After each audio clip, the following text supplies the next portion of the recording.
Это Якутия-24 в прямом эфире продолжает вещание. С вами Влад Давыдов и программа «Итоги дня». Добрый вечер. Смотрите сегодня. Роспотребнадзор рапортует. Вода в реке Вилюй пригодна для питья. Озвучены итоги проверки проб. 2 тела найдены, еще 2 пропали без вести в районе села Титары Хангаласского района. Утонули рыбаки. Подробности происшествия. Корпоративная программа «Транснефть» спонсировала ремонт учебных кабинетов в 3-й школе Ленска. Какие классы теперь оснащены там по последнему слову, что говорят ученики и учителя. За молодыми будущее. Якутск принимает 6-й съезд молодежных правительств Дальнего Востока. Съехались представители из 20 регионов. Что там обсуждают? Опыт на удачу. В Чернышевском заводе Мирнинского района решили разводить сибирских осетров. Получится ли это сделать? Операция «Трактор». Гостехнадзор, ГИБДД и миграционная служба ведут совместный рейд. Какие нашли нарушения и у кого?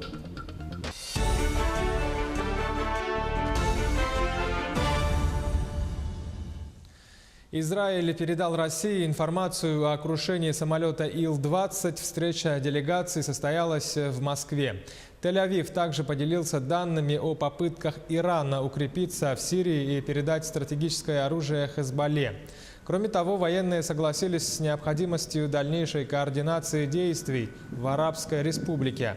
В российском военном ведомстве считают, что израильские самолеты преднамеренно создали опасную ситуацию и расценивают эти действия как враждебные.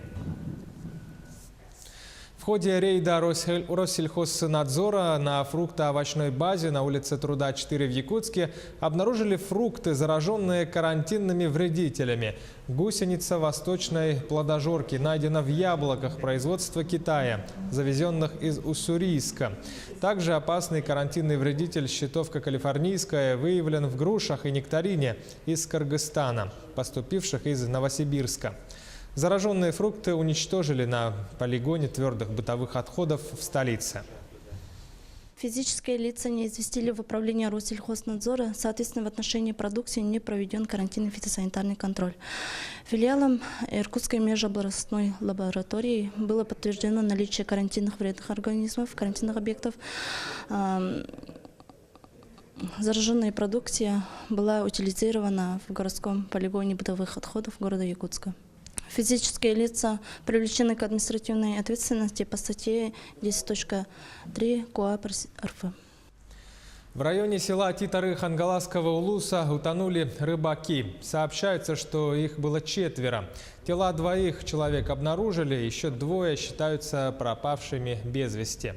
Известно, что они вчетвером направились на лодке в сторону острова на рыбалку, но в назначенное время не вернулись. 2 тела нашли в спасательных жилетах, а жилеты 2 других рыбаков остались на берегу.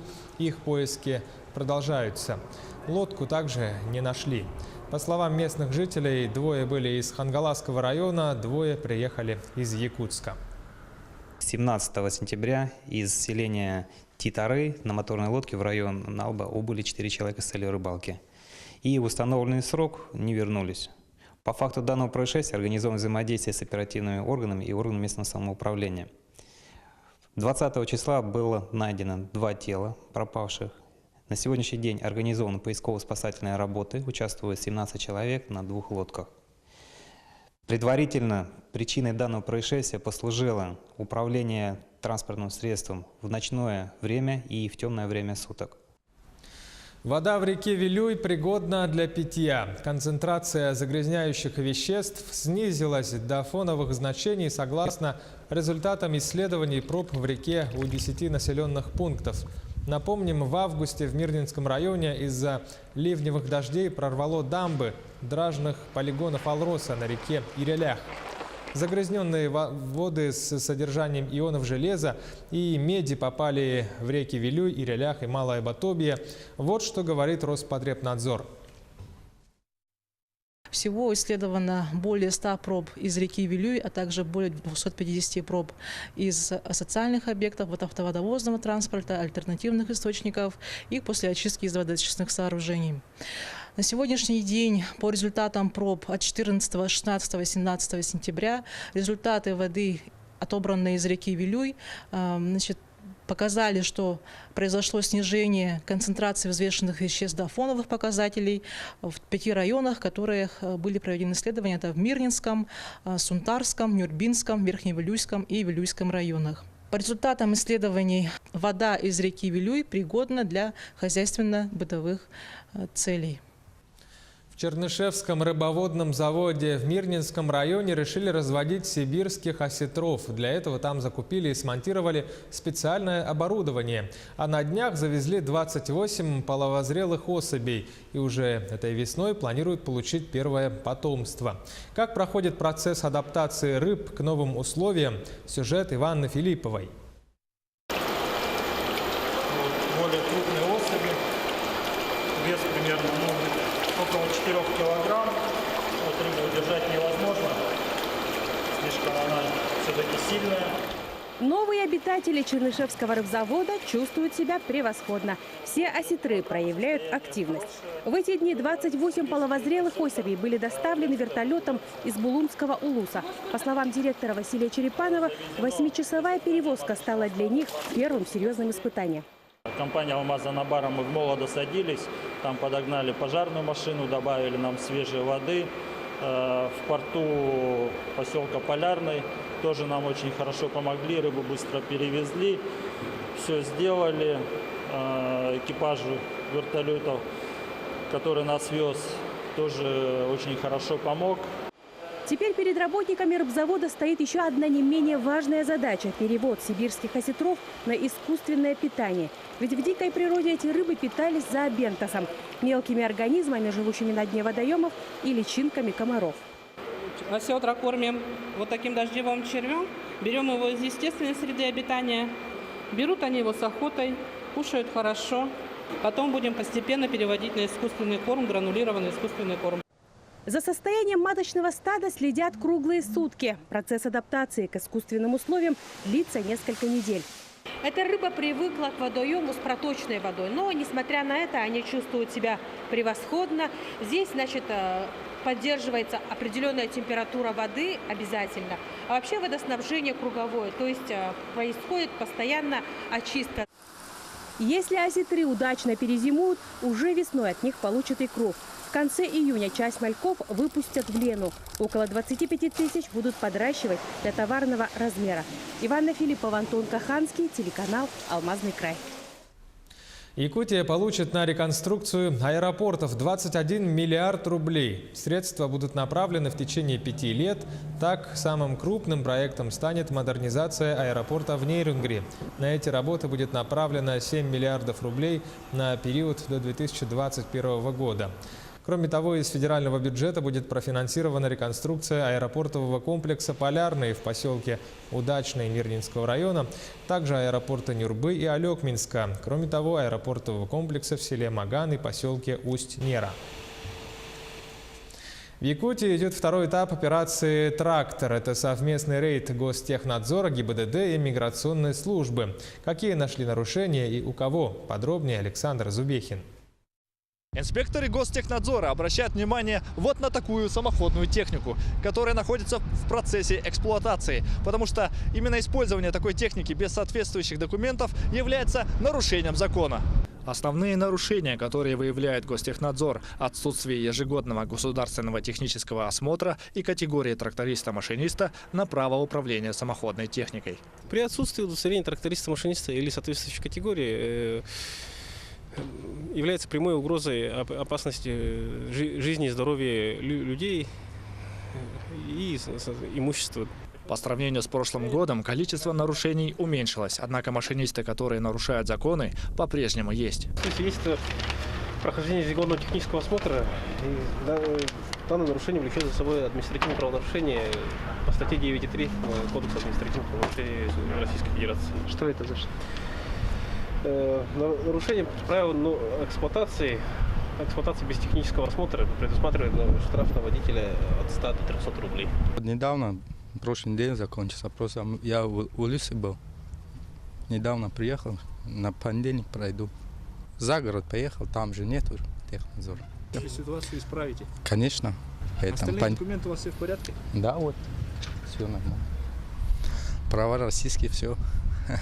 Во время проведения операции миграционные службы привлекли к административной ответственности более 8 лиц. Это граждане ближнего зарубежья из Таджикистана, Узбекистана. Связано это с отсутствием разрешительных документов. Оплата ежемесячная за патент на работу составляет 9102 рубля. Для иностранных граждан это сумма довольно высокая. В связи с этим они стараются избегать оплаты. Ну а трудовую деятельность, тем не менее, осуществляют. В ходе операции в Якутске проверено более 60 единиц техники. Составлено 11 протоколов об административном правонарушении. 2 единицы спецтехники помещены на специализированную автостоянку. Операция продолжится и продлится до конца сентября. Александр Зубехин, Павел Пахомов, Якутск. Сейчас короткая пауза, буквально меньше минуты. Оставайтесь с нами и смотрите во второй части программы «Итоги дня». Продовольствие 2018 на Комсомольской площади в столице местные сельхозтоваропроизводители развернули большую выставку-ярмарку. Корпоративная программа «Транснефть» спонсировала ремонт учебных кабинетов в 3-й школе Ленска. Какие классы теперь оснащены там по последнему слову техники, что говорят ученики и учителя. За молодыми будущее. Якутск принимает 6-й съезд молодежных правительств Дальнего Востока. Съехались представители из 20 субъектов, что обсуждают. Бакалдын в Нерюнгри в республиканской школе-интернате «Арктика» отметили национальный праздник народов Севера Республики. Якутия-24 продолжает эфир в прямом эфире. Программа «Итоги дня». С вами Влад Давыдов. Продолжаем. Айсен Николаев провел рабочую встречу с руководством постоянного представительства республики при президенте России в Москве. Обозначены новые задачи ведомства. Руководитель региона отметил, что на новом этапе развития республики постоянное представительство, которое ведет работу в Москве и Санкт-Петербурге, становится полноценным органом власти. Кроме того, Айсен Николаев сообщил, что постпредства в Москве и Петербурге будут принимать участие в работе проектных офисов по реализации важнейших для республики проектов. Прежде всего, речь идет о включении в федеральные государственные программы возведения моста через Лену, строительстве онкологического и кардиологического центров и реконструкции инфраструктуры аэропортов. Конечно, задачи будут на ходу меняться, значит, они будут видоизменяться, будут их масштабы меняться. Но я думаю, что это все будет просто нарастать, потому что действительно Айсен Сергеевич сформулированы грандиозные задачи перед республикой, и нам придется много хорошо поработать. Ришат Юзмухаметов официально вступил в должность главы Мирнинского района. На торжественной церемонии он принял присягу, пообещав работать на процветание и развитие Мирнинского района. На выборах 9 сентября за Юзмухаметова свои голоса отдали более 42% жителей Алмазного края. Впервые в истории района глава избирается на 2-й срок.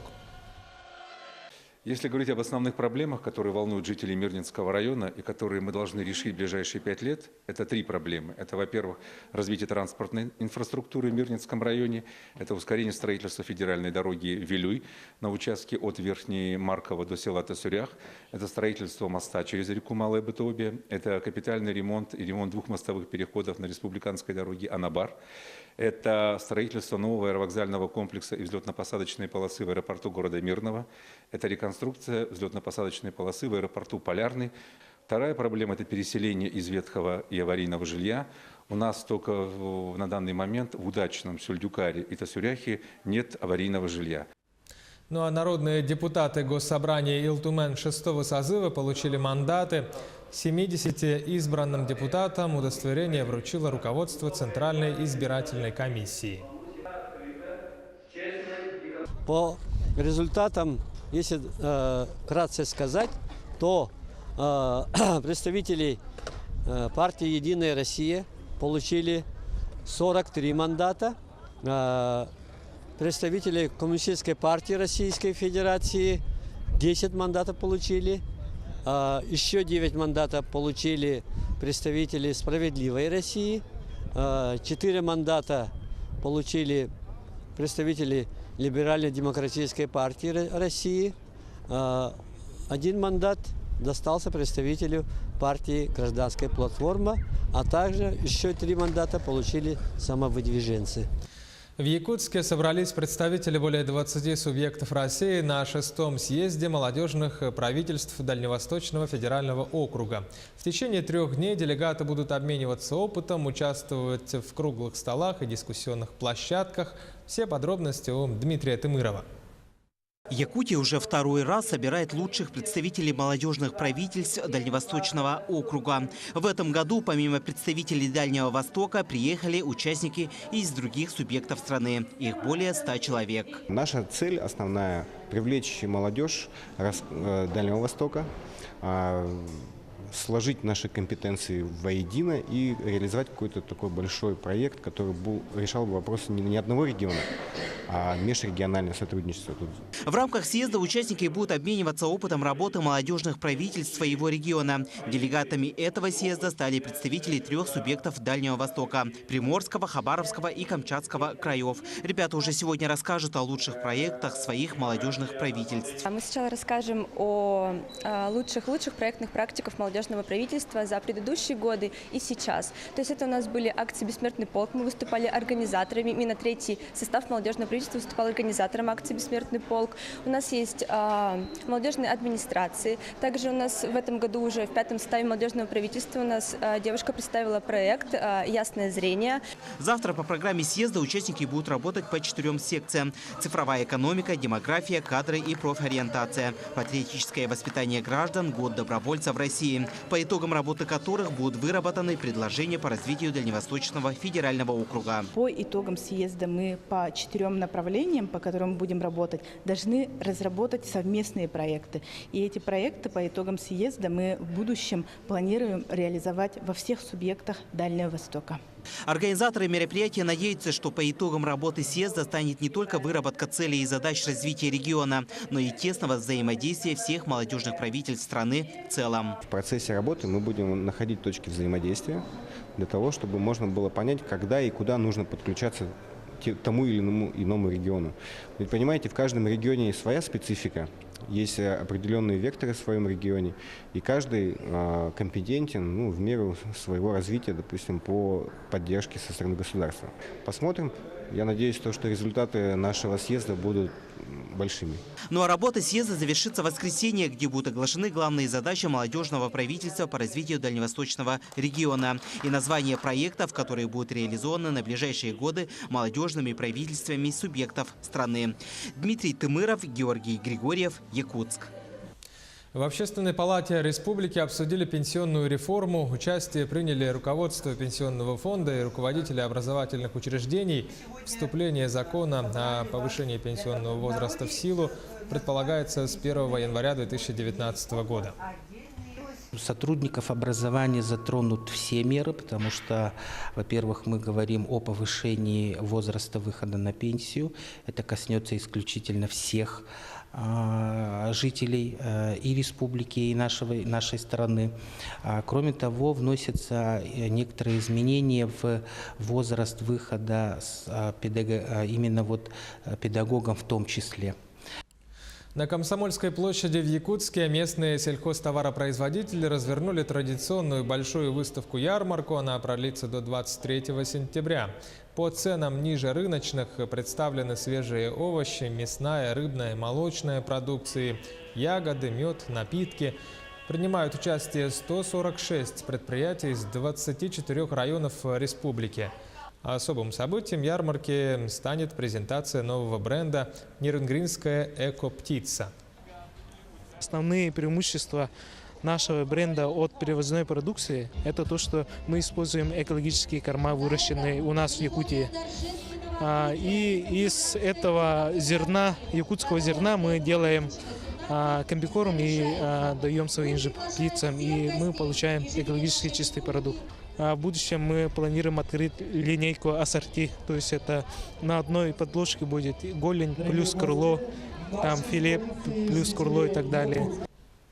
Новые классы физики, химии и математики в обновленном виде появились в 3-й городской школе города Ленска. Сделано это в рамках корпоративной программы компании «Транснефть». Таким образом, эти кабинеты оснастили всем новейшим оборудованием, мебелью и лабораториями, рассказывает Светлана Балеева из Ленска. Много чего не пришло. Новые кабинеты физики, химии и математики, укомплектованные всем необходимым лабораторным и демонстрационным оборудованием, показывает директор 3-й городской школы Наталья Сидоркина. Для школы это событие настоящий праздник. Ремонт такого масштаба стал возможен лишь благодаря спонсорской помощи компании «Востокнефтепровод». Кабинеты изменились до неузнаваемости. Приобретена новая мебель, абсолютно вся. И мебель ученическая, и мебель учительская, демонстрационные столы для учителя. Полностью оборудованы лабораторией для химии и для физики. Проделана работа – результат корпоративной программы развития школьного образования компании «Транснефть Восток». В регионах присутствия Транснефть, ПАО «Транснефть» запустила программу по поддержке школьного образования, по поддержанию таких специальностей, вернее, предметов, которые воспитывают инженеров. По словам заместителя директора Ленского районного нефтепроводного управления Дмитрия Сибелева, реализация программы направлена на то, чтобы повысить интерес учащихся к точным наукам, подготовить специалистов, которые в будущем смогли бы работать в нефтегазовой отрасли. Мы ждем, чтобы ученики потом вернулись к нам на наше предприятие, потому что в данный момент не только наше предприятие, но и, в общем-то, в целом Российская Федерация нуждается именно в таких специалистах. Именно в инженерах мы испытываем голод. Это наш, скажем так, первый опыт, и я считаю, достаточно успешный. Я думаю, ученики и учителя это оценят. Ученики уже оценили. Новые кабинеты пришлись ребятам по душе. Мне очень нравится новый дизайн. Раньше все было не такое примечательное. Сейчас все такое яркое, синее, новые таблицы. Все очень нравится. Свежий ремонт, новая современная мебель. В кабинете химии ноу-хау. На каждой парте для удобства проведения экспериментов установлены краны и небольшие раковины. Было немного, конечно, забавно и странно увидеть что-либо помимо полной пустоты на партах, потому что, краны посередине это все-таки довольно интересно. Но также классы совершенно новые, чистые, все абсолютно обновленное оборудование. Также кабинет физики, я еще его толком не видел, но ожидаю примерно то же, что сейчас в кабинете химии. Приятно удивлен, классы всем устроили. Кабинет физики, как и полагал Олег Игнатьев, его тоже удивил. В каждой партии проведено электричество. На рабочих местах комплект для проведения лабораторных работ. Во всех 3 кабинетах установлены интерактивные доски, интересные наглядные пособия на стенах. На весь ремонт и оснащение выделено более 7 миллионов рублей. Пришли новые лаборатории цифровые и по математике, и по химии, и по физике. Это позволит проводить сегодня уроки на более качественном современном уровне у нас. Поэтому мы искренне благодарны компании «Транснефть» за помощь. И вообще за то, что они в этом году выбрали нашу школу по этой программе. За счет финансовых средств, выделенных компанией «Транснефть Восток», сегодня школа закупает недостающее оборудование в лаборатории и интерактивные столы, которые будут установлены в этих же кабинетах. Светлана Балеева, Виталий Андреев, Ленск. Наши корреспонденты готовят репортаж про передачу «Орел и решка». Съемочная группа этой программы, как известно, недавно побывала в Якутии. Ведущие осмотрели местные достопримечательности, попробовали нашу кухню. Традиционно в конце каждого выпуска ведущие «Орла и решки» прячут бутылку со $100 в случайном месте города, в который они наносят визит. В Якутске их выбор пал на окрестности моста над Сайсарским озером. Рассказывая про приезд «Орла и решки», наши корреспонденты также оставили сюрприз нашим телезрителям в черте города. Его точное местонахождение вы узнаете в сюжете, который покажем завтра, 22 сентября, в итоговой информационной программе «День за днем» на Якутии-24. Начало эфира в 19:00. 18 сентября на телеканале «Пятница» показали выпуск телепередачи «Орел и решка» о Якутии. Ведущими этой серии были Жанна Бадоева, которая путешествовала по республике на $100, и Ольга Антипова, которой досталась золотая карта. Ну а нас зовут Анастасия Данилова и Юрий Осипов. И сегодня мы не будем подкидывать монетку, но обязательно пообщаемся с теми людьми, кто был в выпуске передачи. Россини, Мендельсон, Моцарт, музыку симфонического оркестра можно было сегодня услышать в Якутской духовной семинарии. На концерте выступали музыканты из филармонии Якутии, симфоника Арктика, а скоро в начале октября филармония Якутии откроет новый музыкальный сезон. Это 8-й ежегодный международный музыкальный фестиваль «Северное сияние», посвященный Международному дню музыки, на который будут приглашены музыканты из разных стран мира. Сегодня мы традиционно открываем в этом году первый концерт нашего совместного проекта с епархией. Проект называется «Гармония души». И первый концерт всегда ежегодно открывается симфоническим оркестром. Симфоника Арктика. Сегодня за дирижерским пультом Павел Васьковский. Программа академическая, интересная. И этот зал всегда гостеприимен, и мы осуществляем многие проекты, но «Гармония души» осуществляется на протяжении каждого концертного сезона.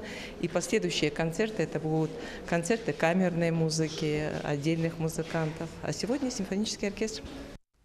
В Нерингре в республиканской школе-интернате «Арктика» отметили праздник Бакалдын. Там обучается немало представителей малочисленных народов севера Якутии. Сюжет Александры Цыбиковой.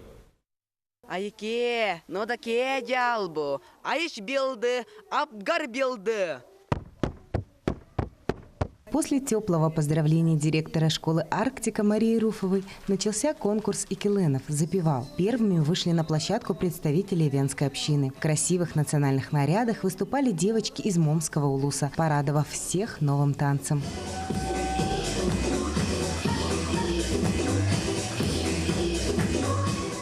Я прочитала стих о моем отце оленеводе в конкурсе талантов «Сигун Карпалин» с перевода «Лучики солнца». Бакалдыня, моя любимая часть, это когда хоровод, общий хоровод авенов, юкагиров, эвенкийков, чукчей. Мы все арктиканские дети, нас все объединяет. Певцы впечатлили звонкими голосами, а чтецы с выражением чувства прочитали стихи на родном языке. Затем вышли в круг члены долганской общины. Бакалдын – это встреча старых наших арктиканцев после длительных летних каникул, ну и новых арктиканцев, которые с волнением приехали в нашу школу, о которой очень много слышали и которые они выбрали в качестве дальнейшего обучения в городе Нерингре. Двухдневная программа Бакалдына очень насыщена и продолжится завтра. Ребята будут участвовать в соревнованиях «Таежная тропа», в межобщинном проекте «Танцевальный этнобаттл». Завершится все праздничным концертом «Сигун Гарпалин» и, конечно, состязанием по северному многоборью